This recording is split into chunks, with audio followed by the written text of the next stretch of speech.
Why do you do this? What is it that you really love about this sport? Again, for me, it's the people. It's why I got involved with the ATA. Is I wanted to. It sounds corny to say I wanted to do my part. That really, that was it. But I really wanted to be involved in it. People say, "Oh, you get on the EC and your shooting deteriorates." No, it doesn't really. It's to me, if you're going to give back to the sport in that way. You also have a switch, an on and off switch. But So, I really hope that I get to be that grandpa that gets to take his kids to shoots. I really do, because I didn't get to do that. Yeah. I didn't even get to shoot with my dad very much because, again, life things got in the way. Yep.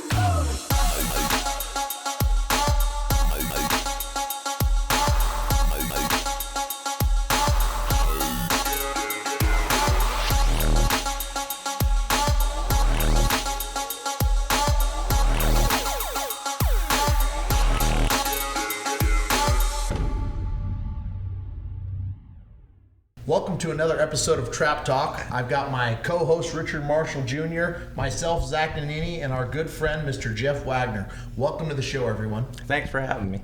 Rick, would you mind introducing our great guest today? Yeah, I got to get my phone out again with all these, There's shooting accomplishments, so much you gotta write it down. ATA accomplishments, So I've known Jeff a long time because Jeff was originally from Nebraska. And then he moved up north. But Jeff started registering targets in 1975. He's got 209,000 roughly registered targets. He did win the Central Zone All-Around Championship with a 397 out of 400. He's a North Dakota Hall of Fame member. 7 or 8 state championships between North Dakota and Montana. He grew up in Elsie, Nebraska. Elsie. Like Elsie the cow, that's before your time too. Yeah, exactly. So he's been, he was on delegate for 5 to 6 years for North Dakota, and then he got roped into being on the EC. He was on that for 6 years, but president actually 2 years, because you did have a couple VPs that passed away during that time, and I know friend of mine, Bill Inzaldi Jr., he passed away. John Hyder passed away. Yeah, John Hyder previous. Yes. Yep. So you took over for Bill. And then you had your own year. So 2 years you were actually president of the ATA. Now he's the current, for 2 years, treasurer of the ATA, where all the money's going. Yeah, that's right. I knew you had to get that in there. Yeah, exactly. Absolutely. It's an important position. Yeah. It is. So we appreciate you being on the show. Jeff has been one of our loyal listener, fan, partners since the beginning of this. He's always called me and said, "Man, I heard the episode you guys did. It was awesome. What do you think about doing this person?" He actually was the reason why we did the Gary Sherritt episode, because he spoke with him and made that happen. So yes. So keep giving him good ideas of who we need to interview, and we're always looking for great folks. But today it's all about you. So we would like to know how you got started in this great journey of the sport that we love. My dad shot, and I grew up in western Nebraska, like Rick said, and my dad shot in one of the old clubs at Elsie, Nebraska, where you'd pull the lever, push and pull the lever. Another one of these old timers. Yep. I remember that. And I can remember sitting in there putting a target on. Yeah. And we started shooting a little bit. My dad started shooting more, and I'd go to shoots, and after everybody, the adults were done, I'd shoot a practice.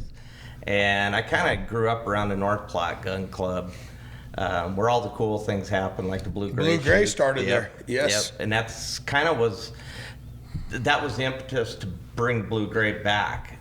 In a different form, because yes. Now I've seen one of the original programs to the Blue Gray, and it wasn't 100 singles, 100 handicap, and 100 doubles. Yep. 5-man team from north and south, and they used to get Brett Robinson, of course. I think B. Morrissey, Roger Smith, I think, shot in it. I don't know if Roger did, but Larry Gravestock, C. Barnhart, C. Myron Barnhart. Willoughby, Yep. Kay, Ray did, and our next door neighbor, almost 23 miles away, and from Ogallala, Nebraska, when my family moved there, was Buford Bailey. Okay. And Big Springs, Nebraska. Yep, Big Springs, Nebraska. One of the legends of shooting, especially in the singles. Absolutely. I mean, that guy, you tie a hog chain to him and he'd break 200 straight. Yeah. So Yeah, and it was just a neat thing. You know, I was a young kid then, and they had the posters, and I went around and got everybody's signature and stuff. And what I came out of it, you know, I think Buford was so close. It's hard to be an expert when you're that close. You know what I mean? Yeah. So you underestimated him, or you just didn't. You know, Britt Robinson was larger than life. Oh yeah, And that was my hero when I was a kid. So I was fortunate, as I've said on many episodes, I got to shoot with Britt my last year as a junior at the Grand in the prelims. And that was awesome. I mean, I watched him shoot a right angle on post 5. I was like, did his gun go off? Oh no, he shot that. And I kind of joked, but it was just amazing at the hand-eye coordination of some of these guys. That, I mean, and they drove around and filled their trunks full of cash. Yep. You know, I mean. And some of those, you know, I think really it's those old stories and some of that stuff, because I didn't shoot a lot when I was young. And like a lot of people in that area, you go to college and you kind of stop shooting, and then you get involved in stuff. And I don't know where I got this silly idea that I wanted to race motocross, so I did that for about 10 years, and now I collect back surgeries and shoulder surgeries and all that stuff. Shooting a different stock, a recoil-absorbing stock, because of some of that. So. Hello, Trap Talk listeners. Today's episode is brought to you by Wenig Custom Gun Stocks. That being said, a custom gun stock is going to elevate your game to get the same fit every single time. And I can attest to that. I broke hundreds and hundreds and hundreds of hundreds with my Wenig Custom Gun Stock. I haven't broke hundreds and hundreds and hundreds and hundreds, Rick, but I did break 100 from the 27 within 7 days of getting my stock, and broke 2 more that year and loved it. Here, this is okay. You would take it or me? We'd like to thank Wenig Custom Gun Stocks for supporting Trap Talk. That being said, everyone knows. Winners shoot Wenig. Are we doing the end work? You know, the first Grand I went to was in '91, and I was fortunate enough to get in the shoot up, and I sat there under the lights in Vandalia, and I thought, you know, this is a pretty cool deal. This is just iconic. It's neat. Yeah. And honestly, I started thinking about some of the stars that I'd read about and the people, and I was like a kid in a candy store, following around looking for shooters. I wanted to watch shooters shoot that I had never seen before. Yeah. And it was really a cool experience, and it kind of drove me to, was an alternate delegate not very long after that, and got involved in the politics of it. So. Do you like the politics? If I didn't, I probably wouldn't be back. How's that? I was saying, because you've been away out of the politics for what? 6, 7, 8. I would say 9, 10 years. And then back as treasurer. Yep. So that shows that you care about the sport, because you were president for 2 years, but also even prior to this, we've shot together quite a bit. Yeah. We've shot here, because we're here at Tucson Drive and Skeet, thanks to the gun club for allowing us to use the boardroom. And Uncle Bill. Yeah, and Bill Martin. Without him, we wouldn't be able to use all this stuff here. I miss that guy. Exactly, I know. We wish he was here. But Land, there's some stuff going on, so they can't be here now. But without, years ago when we shot together, you broke some good scores. I'm not going to say you think someone. Yeah, well. But we've Go shot ahead, a get lot. it out of your system. It ain't me. Zach was the one that asked about it. I didn't say nothing. Yes, you did. But we've talked about a lot of stuff with shooting with you. You've broke a lot of good scores. You've won a lot of state championships. Your son Taylor shoots. Mm-hmm. He graduated from Lindenwood, as Zach did. Yep. Surprising that my buddy Zach did, but I love him. Courtney shoots, your wife, a little bit. Yep. Why do you do this? What is it that you really love about this sport? Just from business and just life in general, I really had backed off on my shooting, and I'd had a couple of back surgeries and shoulder surgeries. So you start missing a year, and that's pretty dangerous if you love the sport. Oh yeah, because pretty soon it becomes easier to not be there than it is to be there. Yep. And people say, oh, you get on the EC and your shooting deteriorates. No, it doesn't really. It's to me, if you're going to give back to the sport in that way, you also have a switch, an on and off switch, and you kind of know when to and when not to say something or to get involved in conversations. There's many times that I would be at a shoot and somebody come up and ask me a question, I'd miss my squad. Yeah. And I just take care of it. It's was hard. business. It's hard, and I've seen this with Rick. I mean, right now he's got a lot of people he's doing lessons with, and he's shooting and he's competing at a high level. And you're out there and you're focused on helping someone else, and then you're missing what you're trying to do, which is shoot.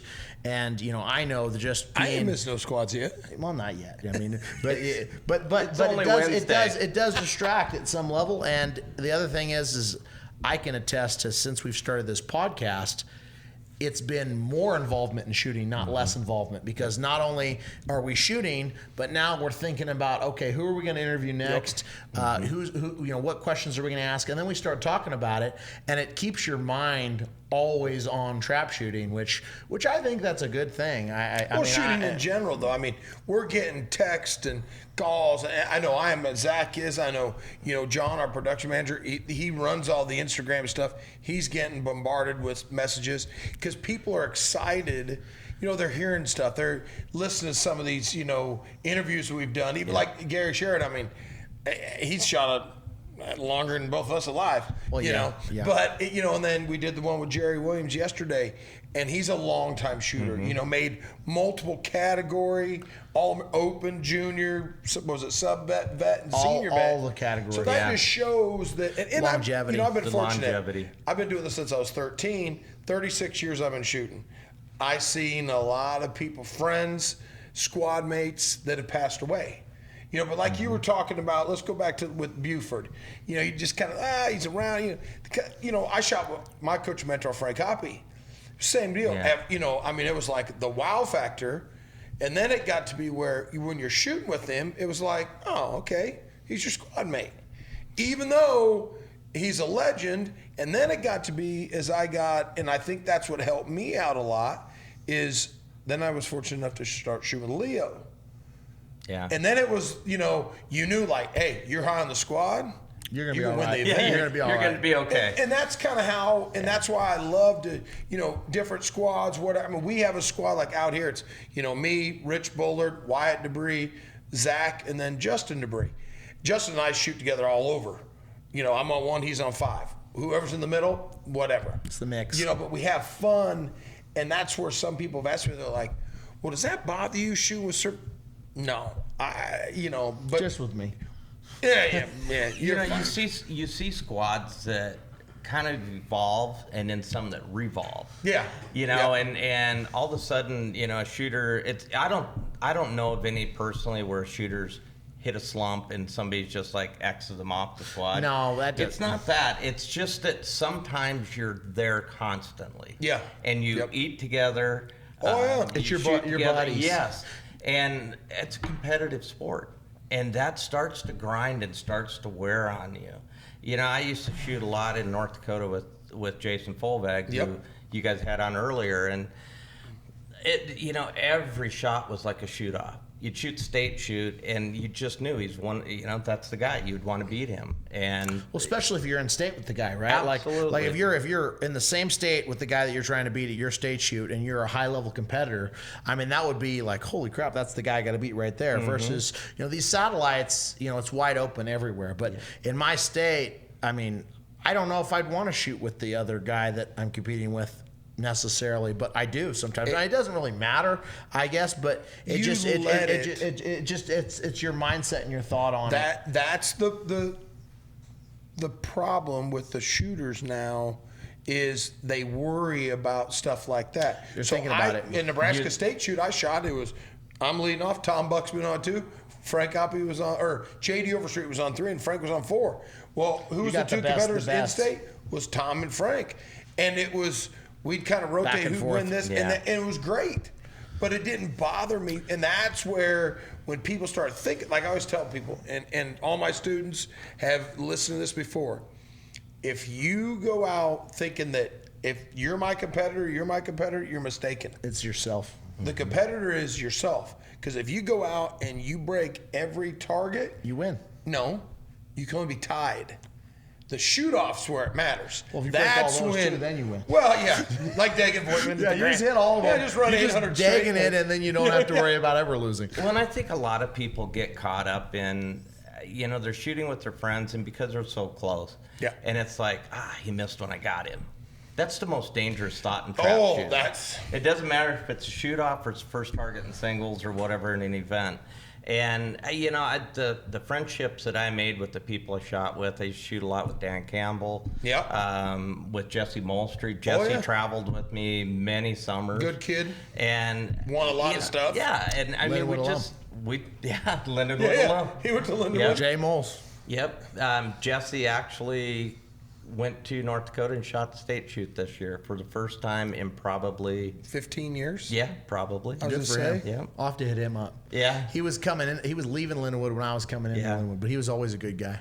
He is a very good guy. Well, and that's the great thing about this sport is, and for all our listeners out there is, it's not always about winning. I mean, trust me, I love to win. I mean, that's what I'm here to do. You're not competitive, are you? Oh, I'm really competitive at everything. Everything. You not trying to win. Yeah. You want to flip quarters? I'm in. Whatever. But to me, it's always been number one, have fun, and it's about the after we're done shooting too. I mean, as everybody knows, you come to the Grand, we're gonna shoot, and then we're gonna have partake, and we have fun. And some adult beverages at night if we can, not get out of control. Occasionally, we focus. But we have fun, and that's part of it. And hello, Trap Talk listeners. Zach Nannini here, and I'd like to thank our show sponsor, Remington. And today, I would like to go into what shells I use when I'm training and when I'm shooting tournaments. First of all, we start with the Gun Club. This is a great shell. I shoot an 11.45 ounce and 1/8, and this is what I shoot for singles and both shots of doubles. The only reason I don't shoot this in tournaments is because I like a little bit of a harder shot, a little bit of a harder break, but it works great, and it's the same speed as this STS shell. So this STS shell, a little bit harder shot, figure 8 wad column, smokes the targets a little bit harder. Also, I shoot for singles and doubles, both shots. And then when I go to the back fence and I want to put the smoke on them, I bring out the Nitro 27 ounce and 8, 7.5. It's a 1235 shell, blast the targets, works really well. I hope these shells work for you, and I want to thank Remington for supporting Trap Talk. I noticed it like in my shooting for a while, I wasn't shooting as much, and I was shooting one shoot a year. Yeah. And it was the Grand American. Just because that's where my friends were hanging out at. Everybody's there. That's right. I would see everybody. I'd talk to you guys every once in a while, but I would see everybody there. And there again, that's that rut, it's like, I haven't been shooting much, so it's okay to shoot kind of crappy scores. No, not if you want to be a competitor. Well, it's hard to go and eat that crow pie, but you got to. Speaking of shooting and not shooting, so when was the last time you shot? The Grand. The Grand. Okay. Didn't shoot at all till yesterday. Right. And what'd you break in the handicap yesterday, Jeff? 97. 97. Good. It was Tied me. windy. It was windy too. But he's in a category. He's in that sub vet? Yeah. Sub The vet. Bullard class. I did ask if he was a vet yesterday. Yeah, when that the class, Bullard class. That's horrible. No, we do. just for historical sake, when the categories of junior gold, sub vet, lady 1, 2, when they came into play, I wasn't a sub vet yet. You were so it was not done for me. It wasn't a you're right in deal. You didn't say, hey, we need this. But did you see it coming and you put it down? I think I was probably in my early 50s. So hey, it's coming. Yeah. Well, and as soon as I got old enough to shoot in it, I kind of pulled away from shooting because I got busy with so many other things. And you moved from North Dakota. You're a current Montana resident. Yep. You got a ranch there. Doing other things as we know. But you've came back. Now you're treasurer. So what? I mean. And I'm a grandpa. Yeah, that's right. You're for the third time today, right? Yes, sir. Congratulations. Today. Yep, third time. So congratulations on that.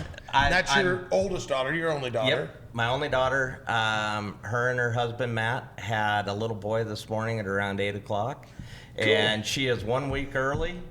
So I was supposed to be back there, and my wife Courtney was supposed to be back there, and it just didn't work out. But we were actually able, technology today. Yeah. I mean, we FaceTime and boom. Yep. I know, trust me, folks. Good. If it weren't for FaceTime, I've been gone from home for 20-some days.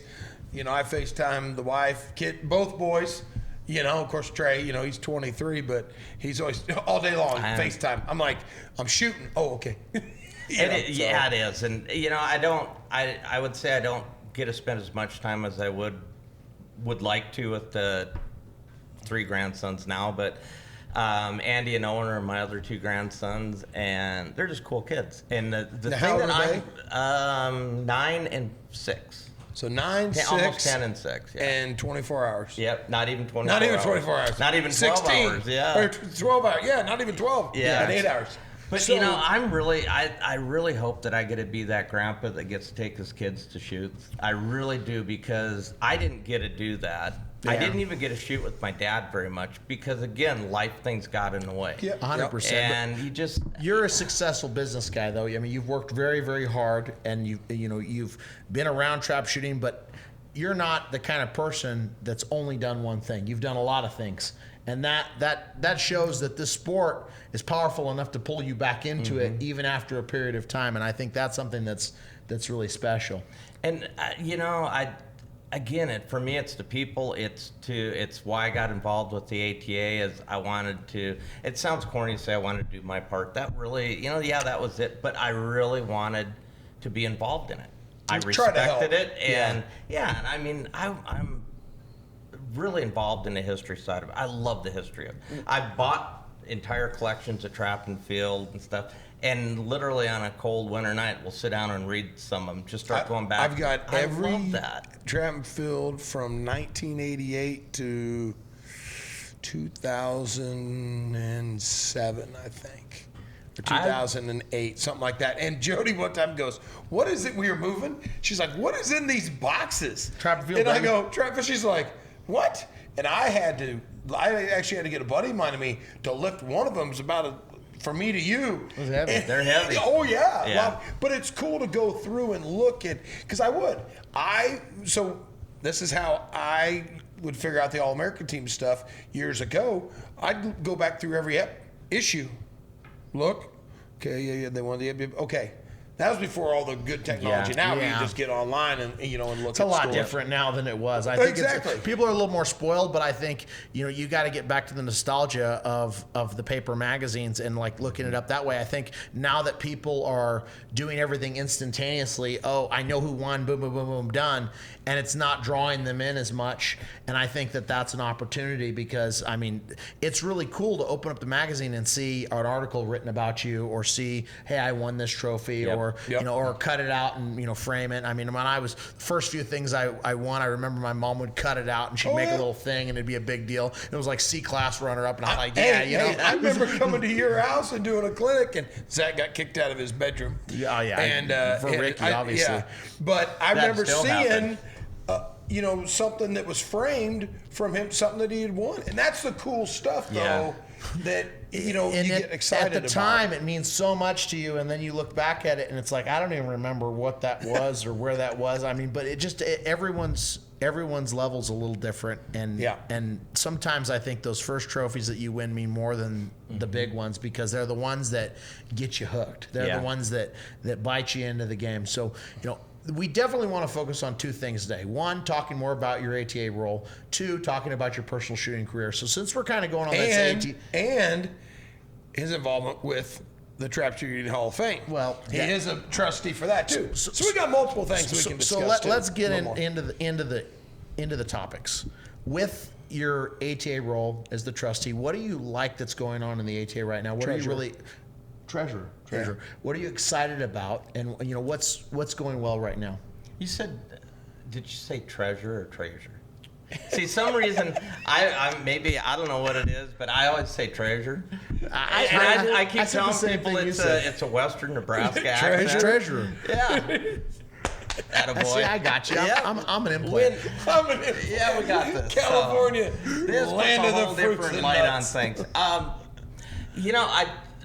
Daryl Hayes, we had lost the ATA treasurer had passed away or was very sick and was having some health issues, and ultimately passed away. And I think it was about 2 years ago I flew down to the Spring Grand to meet Yep. with the current seated EC at that time, and Daryl Hayes is the one that introduced me to everybody, and I knew most of them were delegates, and I'd known them through when I'd gone through the chairs. So I got it. They asked me what my thoughts were, and just what my goals were, and my goals are kind of similar to even when I was on the executive committee, going through the chairs as a vice president and stuff.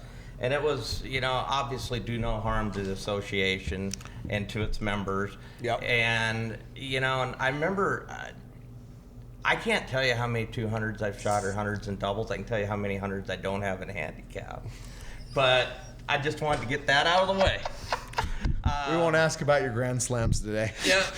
See, I knew it wasn't going to be me. Yeah. I just figured I'd get it out there before it came up. But anyway. You did get pretty far, though, right? I mean, we had a What's your long run, Jeff, in handicap? It I don't know, Rick, what is it?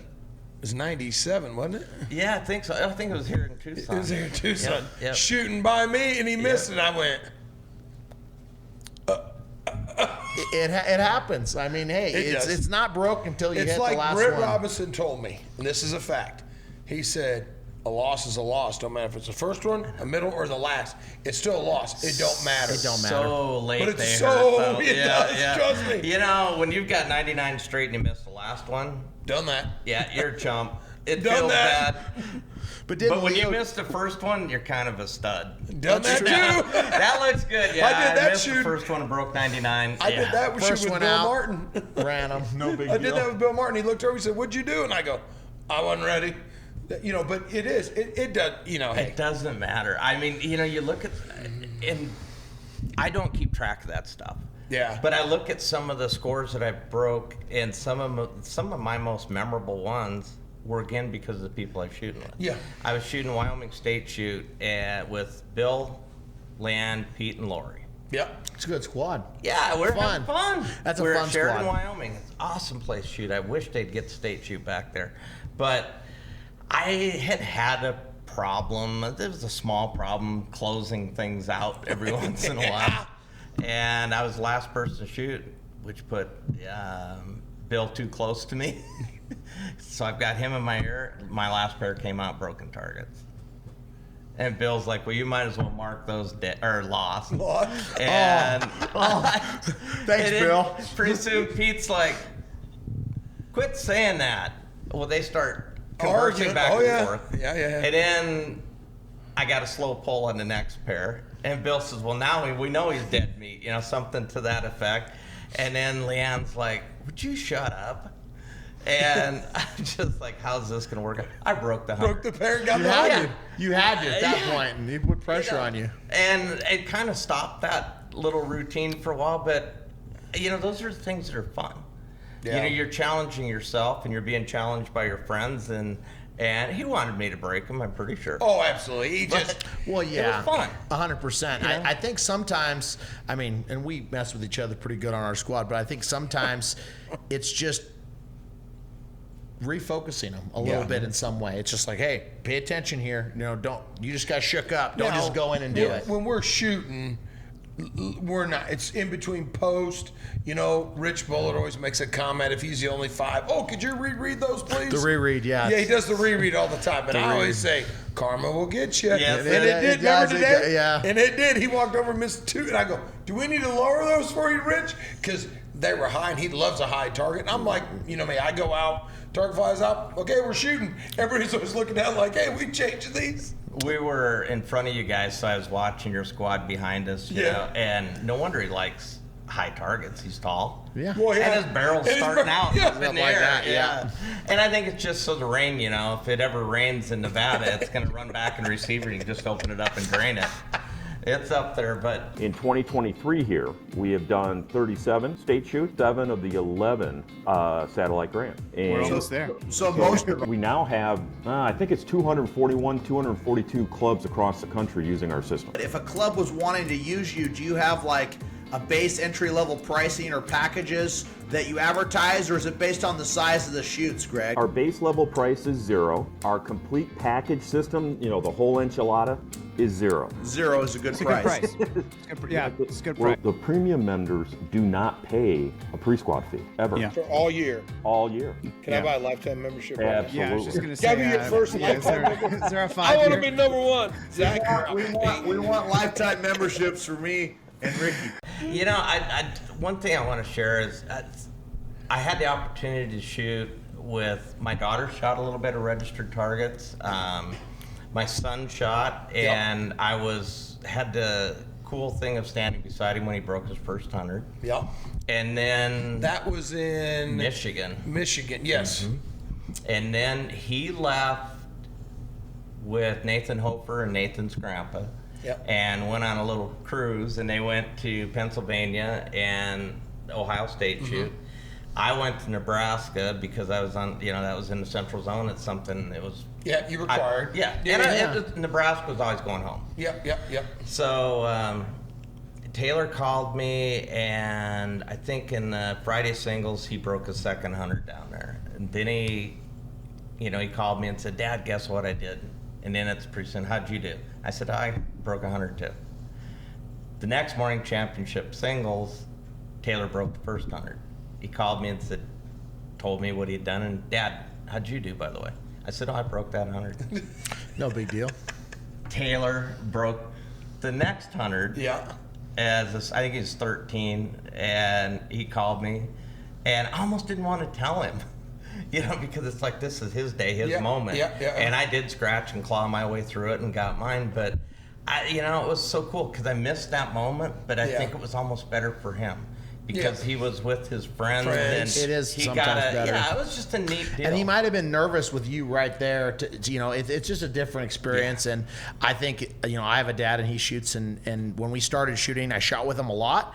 And then it got to a point where it was nerve wracking because he was watching me, I was watching him. And I think there's some dynamics where some people probably shouldn't shoot together if it's messing with you mentally, and then if you can handle it and it's not a big deal, no big deal. But I find there's some people that if they're shooting bad and I really care about them, I'm watching them more than I'm watching me, and it's like, that can't be good if I'm trying to, diagnose somebody on the line while I'm shooting. But but that goes back to the thing, you don't want to see people miss. It's painful to watch. Well, you don't want them to. It is, and it is a cool, to be able to experience that. You've been with Tyler and seen it. And it's, Tyler broke his first 100 straight, North Dakota. Bismarck shooting to my left. I didn't know it that he hit his inhaler 3 times on the last post because he couldn't hardly breathe because he was so freaking amped up. Hit the puffer. He did. That. Because I knew it was Jack Noss, and then they were like watching him, and it was a cool moment though. But I was going for a 200. He was going for his first 100, and I remember going to post 5 and I'm like, please, Lord, I'll take a 0 if you let him break this last 5. And that's kind of but you want that for your kids. Now, my dad shoots a little bit, not a lot. We've shot a little bit together, but he doesn't, the big shoots where I always got squads and stuff like that. But it was cool. One day at home, we were shooting practice, me, him, and Tyler. And then Trey come out, Trey's like, and he doesn't shoot much. But it's a fun deal to be involved with your kids. It's always fun. Trey's a good kid, though, and he was always so, he's just kind of a gentle giant. He always had a smile on his face. He'd always greet you warmly, and... Oh, yeah, he was with me all the time, but always just sitting on the golf cart or whatever. But like Taylor, Taylor shot well, and I did lessons with him. I think the first one was in San Antonio. Yep, that's right. And we go down, and he's like, what am I doing? And I'm like, well, you're not thinking of missing instead of hitting the target, But, and then he went on to Lindenwood, and did well there. He did very well. And now what's he doing right now? He's living in Casper, right? Yep, Still? but he's moved. Actually just accepted a job as an director of energy for Mountain View Co-op in Great Falls. So he's leaving an oil company. He worked for the True Companies out of Casper when he got out of college. Yep. And he had earned his master's during COVID, like so many people did, and he was kind of out calving and doing things at the ranch. And so he is moving the end of this year. So it is, though, going back to being able to have your family there. My dad, I think he got to the 25-yard line, or 25 and a half, shooting an old Model 12. Yeah. And then, build a house, and things were just different. Yeah. And so he kind of quit shooting, but he came back one year in probably 94, 95 and shot the Grant. He had never been to it. He flew in and shot the Grant. That was cool. To be able to go around and, like a seasoned veteran in it. Absolutely. And show him. And it just, I don't know. I probably should be more specific in a lot of the stuff that I know and my credentials or what I've done, but It's not as important to you. It's It's- more it's- the experiences. It's more the journey. It's more that. But, Camaraderie with your squad mates. Yeah. I mean, but we don't want to belittle it because you have won a ton of stuff. I mean, you've won several state championships. Yep. You've won had a lot of great scores coast to coast. You've been to a ton of clubs and experienced a ton of different conditions. That being said, I do want to get some tactical stuff for the listeners today about what you're doing. So, in your years and your progression, what style do you shoot? Are you very similar to me and Ricky, where you're, a low gun, drive to the target type of person? Or are you more like the high gun hold? And what type of equipment and methodology are you using in your own personal game? I've taken two clinics. I took one from Frank Little, and Frank was, hold your gun like 40% of the maximum target height that it's going to get to, and was more of the pie, split it in 5 pieces. And I had some success with that. Then I took a Britt Robinson clinic. He came up to Willis, North Dakota, and took it, or gave it. And Britt, I really liked his style. Low in the house, drive to it, and he would say, you only really have one good move that you can afford, and it helps if it's quick. And I shoot fairly quick. It's not because I try to, it just happens. Yeah. However, as I have not shot as much and I'm getting older, I'm finding out that, I've always shot a fairly high point of impact, 16, 18 inches, something like that. But I don't see, when people It's talk to the about their target. gun shoot, I just come underneath it and shoot it. It's gun movement, gun speed, whatever you're doing. But as I'm getting older, I'm finding my eyes don't adjust the way they used to. Because I used to be able to sit and hold the gun over the house, and it was like I'm right eye dominant, right-handed, shoot both eyes open, but my left eye could watch a target come out or catch it coming out underneath the barrel or off the lip of the house, and then move to it. Yeah. I can't do that anymore. That's age. It is age. It really is. It is. And No, absolutely. I can't do it. Now I'm finding at the Grand and here, and mostly here is where I've been working on it. I switched at the Grand to an unsingle. I'm shooting a Krieghoff, have for years. I switched to an unsingle with a pro rib, and what I'm finding some mild success with right now is resting the barrel on the house and the ribs above it. And my eyes are right over. You're shooting a pro rib now? Yep.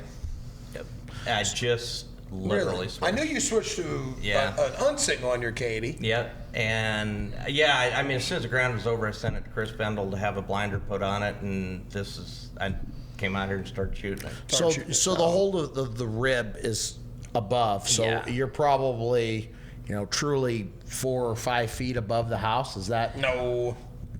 At It's 27? probably at 27. I'm down. Yeah, he's at 27 You're bringing now. it I'm in. down. Yeah. And So I'm still trying at to charge. 16, you're not that high. Then that's a foot and a half, 2 feet. He's about, I was saying about a foot. Now, I was watching him today in the handicap. You were in So front you of us are and we- dropping it in though. You're not leaving it at that whole rib for 27-yard line. No. If I get up too high, and I know a lot of people look out quite a ways, I don't want to get too far away from the gun. I really, really like to be able to just kind of look through it, and that's just harder to get your eyes to focus to do 2 things at once when you get older. And I think that's been more of a struggle lately. Shoot the first one and then loop to the second one and drive through it. Ugh. Just like that. Great shot. Shot 2. Great shot. We're just trying to help every shooter out there, no matter if you're an expert or a beginner, and this product will take your game to the next level. Works for any of the disciplines. As long as it can find a clay in the image, it will figure out how it's moving and how that shot pattern is going. Ugh. Now in that shot, I intentionally shot high, which is most people do. That's what you did. Yep. So outside the pattern. Now what's it say for the correction of that? 1 foot. Yep, that'd be correct. Now on this one, I will smoke the target. If people want to purchase this unit, what's the best way to do it? I mean, is it Is it through your guys' website? Is there a phone number to call, or what's that situation? Yeah, go to our website, takeaimtech.com, and an online store. We have inventory. We'll ship usually within 24 hours. Huge thank you to Jim and Bob at Take Aim Tech for supporting Trap Talk. If you look too far out, you're coming back in, then you're going out. So or some people look too high off the gun. I always say try to get it close, because here's the thing, especially if you're down low, if you get too high, that target comes out, your eyes go, and then the head seems to come up. But if you're keeping it more compact, you see it, you drive. Yep. And I mean, Brent, I remember watching him shoot, talking to him as a kid, because back then it was like, no one really Frank gave clinics, Hoppy, Frank Little gave clinics, and KO, we did clinics. And, Kay had some, like Nora was doing some side stuff. Of course, now she does it full blown, but it was a whole different world back then. So in order to get info, I'd go watch people, or was fortunate to shoot with some. Yep. And then as you're shooting with them, and I mean, Britt is a legend in our game, especially for just the amounts of money and awards And the that speed man that he won. broke a target. Factor. I mean, The yeah. cool- exactly. Wow. Yeah, I mean, He was breaking hard rights before most people break straightaways. but the amazing thing, because I've watched him shoot so many targets, and I talked to him, and just watching him shoot, it isn't that his move was so insanely fast to it. Yeah. It was that right-handed roll on post five. Yeah, it was just whew. That's it. And if you try to replicate that, Can't. you're dead meat. Well, 'cause in it- today's technology too, with the high, so Britt shot right. a traditional K80 unsingle. You could do that with a flatter rib. You can get away with a roll, but we're shooting these higher ribs. higher you get. A roll. I mean, now your pattern went from here to here. That's right. Yep. I mean, your feet different, so it makes a huge And difference. if I've watched, I mean, this is just my own personal observation, but if I've watched some of the fastest shooters in the country, most of them are shooting flatter ribs. They're not shooting like I've seen, like Freddie Nagel. He shot that top single He flat shoots rib. top single. Flat rib. I mean, you watch Benias. He shot a flat top MX3, single. Dean MX3. Dean Bright. Top single. MX3. So I think when you traditional traditional. So I think so that in my mind, you get to the high ribs, and okay, you've got more visibility, but you've also got less reference point, and you really have to get that gun to where it needs to be. So I've got all this vision. It allows me to be smooth and make those points, but with top singles or with shorter ribs, okay, well now I have a barrel reference point. Now I can use that as a tool, because when I shot a top single, I could park that gun up a little higher and I could see the target coming to my barrel and use that barrel as an intersecting point and break the target a little bit better. Or even if I was coming from the bottom, I could still use it as a tool to drive through and be a little bit quicker with it. So I remember a conversation when Britt was doing his clinic in Williston, and Gary Hill took it. Okay. Yep. And the conversation was about intersect versus intercept. And Britt was all about intersecting the target. And it's like, well, what's the difference? To him, it was a big difference. Oh yeah. But it's when you intercept it, you're kind of lackadaisical going to it, and for him, it was that drive, and you're just, where it's going to go. You cut it off going into that area. But he also, the thing that I really, and again, I think I could do it easier when I was younger. Britt held for the straightaway. Yes. He held for the straightaway. And in handicap, he went down on the back of the roof of the house to the front. He went down, and if you're holding your gun still, you can do it. My nemesis is I get to move in my gun. everyone does. And have you ever noticed, it always is a hard angle, and you move it to the left and it comes out to the right. Or you're going It's a up and it long goes ways this way. across that field. Yeah. Anticipation is our worst part of shooting. Well, and here's something that I've realized, because I do hold into the house, and sometimes when I'm moving on the call and I can't stop it, I'll get deeper into the house, because at least if you think about it, if I come all the way to that back house and I'm moving on the call, well, if I'm not moving as much, Hopefully, I'm still at the front edge of the house before the target leaves the break area, right? Now, Just keep your gun still. That's the optimal way. But you know, Optimal way, Rick. Optimal. It burned us yesterday. We were shooting singles. We weren't even holding still. I'm like, Ricky, what are you doing? I'm like, what? And then I was doing the same thing. And it's just sometimes it doesn't. the 2 last days thing ago. you tell yourself to do is the first thing you're going to do. Oh, yeah. Hold your gun still. Don't Oh, yeah. lift your head. You know, and I think don't lift your head's the most overused term in trap shooting. Well, and it is, and part of it is we move our guns, anticipation with the voice. Today, prime deal. I go out in the handicap yesterday in the blowing wind. We both had 97s. Today I go out. I missed one on the first post. I moved a little bit. Mike was a little slow. Got over to post 2. Got 2 straightaways. Missed both of them because I moved the gun. I was like, walked over to post 3. Missed another one. I said, Or no, I did run post 3. Got to 4, missed one, another. And I'm like, oh, this is great. Lovely. Down 4 in 20. And then I ended up missing 2 on the next 80. Yeah. But, it's one of those, it's like, okay. And I'm telling myself all the time, keep that gun. Is what I do is I park it right on that edge of that house, the front edge where you enter the house.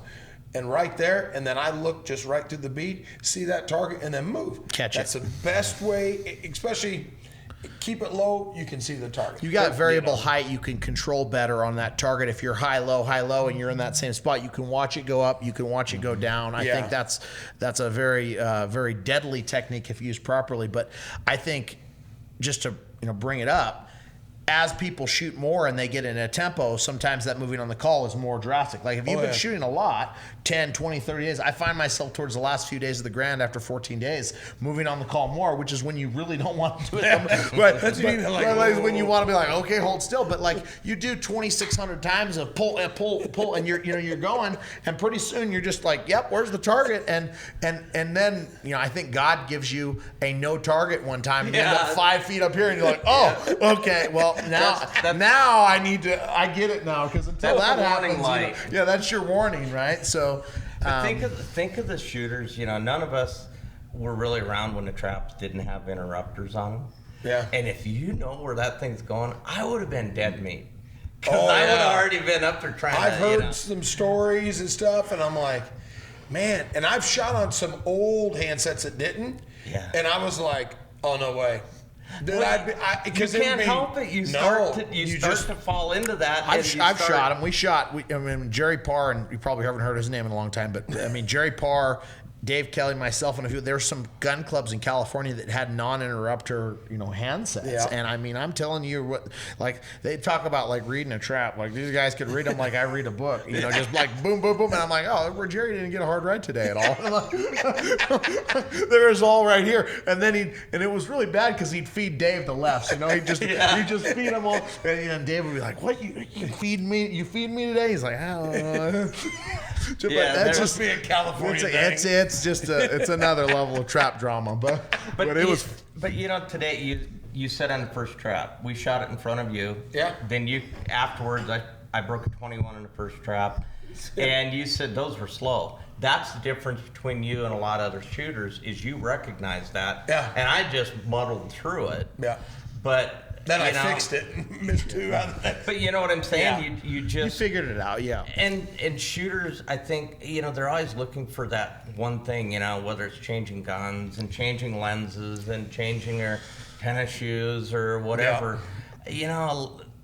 A lot of stuff is just put lead down through the barrel, down get better, and work at it. Practice. And do perfect practice, yes. Like we've talked about with many people on the show. And the Trap Talk podcast is brought to you in part by RM Shooting Clinics. Have Ricky take your game to the next level. If you want to shoot hundreds, give Ricky a call today. Zach Nannini Financial. We believe in putting people first.